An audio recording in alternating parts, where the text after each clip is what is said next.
Emotions ನಿಮಗೆ ಹೆಂಗೆ ಭಾವನಾ ಅಂತ ಹೆಸರಿಟ್ಟಿದಾರೋ ಅವ್ರು ತುಂಬಾನೇ ಭಾವನಾ ಜೀವಿ. ಆಗ್ಲೇ ಒಂದು ಮಾತು ಹೇಳಿದ್ರಿ.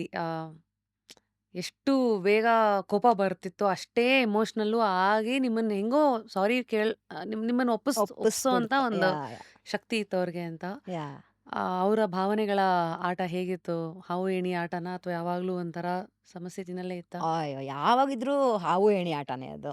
ಯಾವಾಗೂ ಒಂಥರ ಸ್ಟಾಗ್ನೆಂಟ್ ಆಗಿ ಅವ್ರ ಎಮೋಷನ್ಸ್ ಇರ್ಲೇ ಇಲ್ಲ. ಆಂಡ್ ಎಲ್ಲ ಎಕ್ಸ್‌ಟ್ರೀಮ್ಸು. ಎಲ್ಲಾವುದು ಎಕ್ಸ್‌ಟ್ರೀಮ್ಸು. ಅಂದ್ರೆ? ಈಗ ಅವ್ರ ಕೋಪ ಬಂತು ಅಂತಂದ್ರೆ, ಲಿಟ್ರಲಿ ಹೆಂಗ್ ಕೋಪ ಮಾಡ್ಕೊಳ್ತಾ ಇದ್ರು ಅಂದ್ರೆ, ಸೀನಣ್ಣ ಅಂತ ನಮ್ಮ ಆಫೀಸಲ್ಲಿ he is a man Friday ಅಪ್ಪಂಗೆ. ಅವ್ನ ಜೊತೆಲೇ ಇರ್ಬೇಕು ಯಾವಾಗ್ಲೂ. ಸೊ, ಅವನಿಲ್ಲ ಅಂದ್ರೆ ಅಪ್ಪನ ಮೂಡ್ ಹೆಂಗಿದೆ, ಅಪ್ಪ ಹೆಂಗೆ ಅನ್ನೋದು ನಮ್ಗಳಿಗೆ ಎಷ್ಟೋ ಅದಕ್ಕಿಂತ ಒಂದೆರಡು ಹೆಚ್ಚು ಅಂತ ಹೇಳ್ಬೋದು. ಹಂಗೆ ಸೀನಣ್ಣ. ಸೊ, ಅವನು ನಮ್ಮ ಮನೆಗೆ ಬಳ್ಳಾರಿನಲ್ಲೇ ಪಕ್ಕದ ಮನೆನಲ್ಲಿ ಇದ್ದವನು. ಎದುರ ಮನೆನಲ್ಲಿದ್ದವನು. ಅವನನ್ನ 5th ಸ್ಟ್ಯಾಂಡರ್ಡಲ್ಲೇನೆ ನಮ್ಮನೆಯಲ್ಲೇ ಇಟ್ಕೊಂಡ್ಬಿಟ್ಟಿದ್ರು. ಸೊ, ನಮ್ಮನೇಲೇ ಬೆಳ್ದಂಥ ನಮ್ಮ ಅಣ್ಣನೇ ಅವನು. ಸೊ, ಹಂಗಿದ್ದ ಅವನ್ನ ಕಳ್ಸೋದು. ಇವಾಗ ಪತ್ರಿಕೆ ಅವ್ರು ಮಾಡ್ತಿದ್ದಾರೆ. ಆಫೀಸಲ್ಲಿರ್ತಾರೆ. ಅವ್ರ ಮನೆಗೆ ಬರ್ತಿರ್ಲಿಲ್ಲ. ಲಿಟ್ರಲಿ ಒಂದು ಇನಿಷಿಯಲ್ ಹೈ ಬೆಂಗಳೂರು ತುಂಬ ಪೀಕ್‌ಗೆ ಹೋಯ್ತಲ್ಲ, ಅವಾಗ 2 ದಿನ ಬರೋರು ವಾರಕ್ಕೆ. ಆಮೇಲೆ ತಿಂಗಳಿಗೊಂದ್ಸತಿ ಬರೋರು. ಅಕ್ಕಪಕ್ಕ ಮನೆಯವರೆಲ್ಲ ಮಾತಾಡ್ಕೊಳ್ಳೋರು, ರವಿ ಬೆಳಗಾರಿ ಅವಾಗವಾಗ ಇಲ್ಲಿ ಬಂದೋಗ್ತಾರೆ ಅಂತ. ಅವ್ರದೇ ಮನೆ ಅಂದ್ರೂ ಗೊತ್ತಿರ್ಲಿಲ್ಲ ಅವ್ರಿಗೆ. ಸೊ, ಹಂಗೆ ಯಾರಾದ್ರೂ ಬನ್ನಿ ಸರ್ ನಮ್ಮನೆಗೆ ಅಂದ್ರೆ, "ಅಯ್ಯೋ ಇರಪ್ಪ ಫಸ್ಟ್ ನಮ್ಮನೆಗೆ ಹೋಗ್ತೀನಿ" ಅನ್ನೋರು ನಮ್ಮಪ್ಪ. ಸೊ, ಹಂಗಿರ್ತಿತ್ತು ಆ ಹೌದಾ? ಟೈಮ್ಸ್. ಪೀಕ್ ಯಾಹ್! ಅಂದ್ರೆ 95-2000ನಾ? 2000 ಹೊತ್ತಿಗೆ ಇಟ್ ವಾಸ್ ಬೂಮಲ್ಲಿತ್ತು. ಅಷ್ಟೊತ್ತಿಗಾಗಲೇ ಅಣ್ಣವ್ರ ಅಪಹರಣ ಬೇರೆ ಆಗೋಗಿತ್ತು and all that. So, it was like ತುಂಬ ಕೇಸಸ್ ಆಯ್ತು ಅವಾಗ. ಆ ಟೈಮಲ್ಲಿ. ಸೀನಣ್ಣನ ಕಳ್ಸೋದು. ಹ್ಮ್. ಅವ್ರು ಪತ್ರಿಕೆ ಮಾಡ್ತಿರ್ತಾರೆ. ಬಟ್ ನಮ್ಮ ಮೇಲೆ ಏನಕ್ಕೋ ಕೋಪ. ಬೇರೆ ಯಾರ ಮೇಲೋ ಕೋಪ, ನಾವು ಬಲಿಕ ಬಕ್ರ.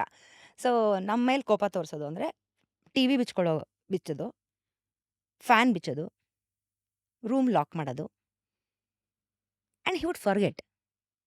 ನಮ್ಮಮ್ಮ ಎಂಥವ್ರು ಅಂದ್ರೆ, ಅವ್ರು ಹೇಳಿದರೆ ನಾವು ಹೋಗಂಗಿಲ್ಲ. ಬನ್ನಿ, ಕರೆಂಟ್ ಇಲ್ಲ, ಕ್ಯಾಂಡಲ್ ಹಚ್ಕೊಂಡು ಓದೋದು. ಅಯ್ಯೋ! ಲಿಟ್ರಲಿ ಹಾಕ್ಬೋದು ಏನಿಲ್ಲ. ನಾವೇ ಫ್ಯೂಸ್ ಆನ್ ಮಾಡ್ಬೇಕಷ್ಟೇ. ಅಮ್ಮ ಮಾಡ್ಬೇಕಷ್ಟೇ. ಆ ತರ ಹಾಕಿದ ಮ ಗೆರೆ ದಾಟಲ್ಲ ತರ ಹಾಕಲ್ಲ. ಲಕ್ಷ್ಮಣ್ ರೇಖಾ ತರ. ಹ್ಮ್. ರವಿ ಅವರ ರೇಖೆ. ಹ್ಮ್. ರೇಖಾ. ಹಂಗೆ. ಆಮೇಲೆ ವಾರಕ್ಕೆ 2 ದಿವಸ ಬರಲ್ಲ. ಎಡಿಷನ್ ಮುಗಿದ ತಕ್ಷಣ ಮನೆಗೆ ಬರೋರು. ಮನೆಗೆ ಬಂದು, ಏನಕ್ಕೆ ಎಲ್ಲ ಕತ್ಲೆ ಕತ್ಲೆ ಮಾಡ್ಕೊಂಡಿದ್ದೀರಾ?" ಅನ್ನೋದು. 2 ದಿನ ಆಗೋಗಿದೆ ನಾವು ಕತ್ಲಲ್ಲೇ ಇದ್ದು. ಯೂನಿಫಾರ್ಮ್ ಎಲ್ಲ ಆಚೆ. ಸೀನಣ್ಣ ಮನೆಗೆ ಬಂದ, ಬೈಕ್ ನಿಲ್ಲಿಸ್ದ ಎಡಿಷನ್ ಡೇ ದಿವಸ ಅಂತಂದ್ರೆ, ಎಡಿಷನ್ ಇನ್ನೊಂದು 2 ದಿವಸ ಇದೆ ಅನ್ನುವಾಗ ಅಂದ್ರೆ, "ಓಹ್! ಈಗ ಕಾದಿದೆ" ಅಂತ ಬಂದು ಅಮ್ಮ ಲಲಿತಮ್ಮ, ಅಕ್ಕ, ಅಕ್ಕ ಅಷ್ಟೇ. ಆಯ್ತಪ್ಪ ಎಲ್ಲ ಬಿಚ್ಕೊಂಡು ಹೋಗು ಅನ್ನೋರು. We would not even know the reason. ನಿಮ್ಗೆಲ್ಲ ಸುಖ ಜಾಸ್ತಿ ಅಂದ್ಬಿಟ್ಟು ಎಲ್ಲ ಕಿತ್ಬಿಡೋರು. ಈ ಥರ ಕ್ರೇಜಿ, ಕ್ರೇಜಿ. ಅತಿರೇಕ ಅಂದ್ರೆ ಇವಾಗ ಅಷ್ಟೇ ಪ್ರೀತಿ. ಹಂಗ್ ಮಾಡ್ಬೇಕು, ಈ ಥರ ತಗೊಳ್ಬೇಕು ಅಂದ್ರೆ ಸುಖವಾಗಿಡ್ಬೇಕು ಇವ್ರನ್ನ, ಅಷ್ಟು ಪ್ರೀತಿ ತೋರಿಸ್ಬೇಕು. ಆ ಥರ ಇದ್ದಾಗ ಆಮ್, ಏನೋ ಇವಾಗ ಹಂಗೆ ಪಾಸ್ ಆಗ್ತಾ ಇರ್ಬೇಕಾರೆ ಸುಮ್ಮನೆ ಲಿಟ್ರಲಿ ಅಮ್ಮ ಈ ಮನೆ ಚೆನ್ನಾಗಿದೆ ಅಲ್ವಾ ಈ ಥರ ಅಂತಲ್ಲ ಅಂದರೆ ನೆಕ್ಸ್ಟ್ ಡೇ ಅದನ್ನು ಕೊಂಡ್ಕೊಂಬಿಟ್ರು. ಸೊ, ಇಟ್ಸ್ ಲೈಕ್ ಓಹೋ! ನೀನ್ ಮಹಾರಾಣಿ, ನೀನು ಏನು ಬೇಕೋ ಹೇಳು ಅಂತ. ಅದಕ್ಕೋಸ್ಕರ ಅಮ್ಮ ಏನು ಕೇಳ್ತಾನೆ ಇರಲಿಲ್ಲ. ಫಸ್ಟ್ ಆಫ್ ಆಲ್ ಅಮ್ಮನೇ ಯಾವಾಗಲೂ giving.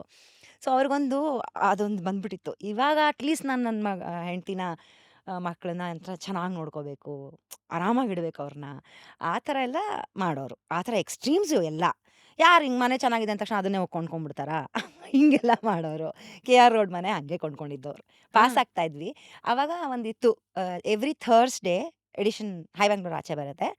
Friday we all would go to Atria. ಈಗ ಹೋಟೆಲ್ ಏಟ್ರಿಯಾ ಇವಾಗ ಬೇರೆ ಆಗಿದೆ. ಆವಾಗ ಏಟ್ರಿಯಾ ಹೋಟೆಲ್ ಇತ್ತು.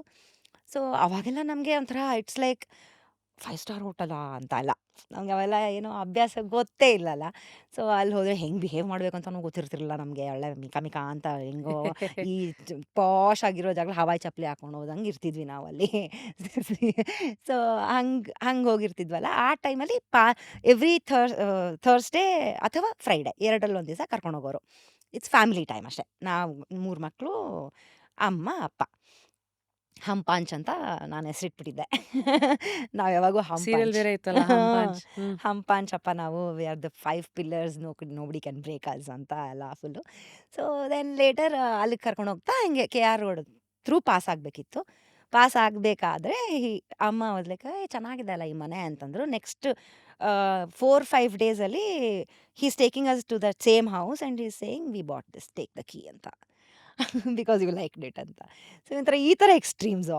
ಇಲ್ಲಿ ದೀಪ ಕಿಚ್ಕೊಂಡು ಸುಖ ಜಾಸ್ತಿ ಆಯಿತು ಅಂತಂದ್ಬಿಟ್ಟು ಮನೇಲಿರೋ ದೀಪ, ಫ್ಯಾನು, ಬಾಗಿಲೆಲ್ಲ ಹಾಕ್ಬಿಟ್ಟು ಹಾಲಲ್ಲಿ ಇರಬೇಕಿತ್ತು. ವಿ ಆಲ್ ಸ್ಲೀಪ್ ಟುಗೆದರ್ ಜಮಖಾನ ಮೇಲೆ ಹಾಲಲ್ಲಿ ಹಾಸ್ಕೊಂಡು ಮಲಗ್ತಿದ್ವಿ. ಸೊ ಆ ಡೇಸು ತೋರಿಸ್ತಾರೆ. ಇಮಿಡಿಯೇಟ್ ನೆಕ್ಸ್ಟ್ ವಾರನೇ ಮನೆನೇ ಕೊಡಿಸ್ಬಿಡ್ತಾರೆ ಸುಖವಾಗಿರಿ ಅಂತ. ಸೊ ಈ ಥರ ಅವ್ರಿಗೂ ಗೊತ್ತಿತ್ತಾ ಅವ್ರು ಹೀಗೆ ಅಂತ? ಓ ಯಾ ಹೆಂಗೆ ಮಾರಾಯ್ತಿ ನನ್ನ ಹ್ಯಾಂಡಲ್ ಮಾಡ್ತೀರಾ ಅನ್ನೋರು.